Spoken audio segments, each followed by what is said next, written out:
జగన్కి ఒకటే చెప్తా ఉన్నాం, నువ్వు చాలా బాధపడతా ఉన్నావు జగన్. నాకు ప్రత్యేకించి నా మీద నీకు చాలా కోపం పెరిగిపోతా ఉంది, నాకు తెలుస్తూ ఉంది. నీ కోపానికి కారణం నువ్వు ఓడిపోతున్నావు నీకు బలంగా తెలుసు. మా ప్రభుత్వం వస్తుందని తెలుసు. వచ్చాక ఒక్కొక్క రౌడీ, వైసీపీ రౌడీ ఎమ్మెల్యే మాజీ ఎమ్మెల్యేలు అవుతారు కాబట్టి యువతని, మహిళల్ని అడ్డగోలుగా మీరు ప్రజా సంపదను ఎలా దోచారు, మా జాతి మనకి ప్రకృతి వనరులు ఎలా దోచారు, మీ అందరినీ ప్రత్యేకించి మీకు శిక్ష పడేలా చేస్తామని మనస్ఫూర్తిగా తెలియజేసుకుంటూ, పెడన నియోజకవర్గ ప్రజలందరికీ, అన్నదమ్ములందరికీ, ఆడపడుచులు ప్రతి ఒక్కరికి కూడా మేము మీకు అండగా ఉంటాం. మా కూటమిని గెలిపించని మనస్ఫూర్తిగా కోరుకుంటున్నాం.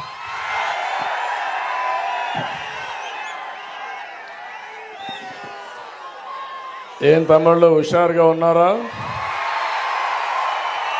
ఏమమ్మా ఆడబిడ్డలు చాలా హుషారుగా ఉన్నారు. ఇప్పుడే పవర్ స్టార్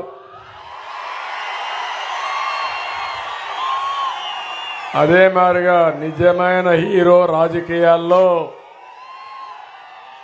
మామూలుగా సినిమాల్లో ఉండేవాళ్ళు సినిమాల్లో ఉంటారు, కానీ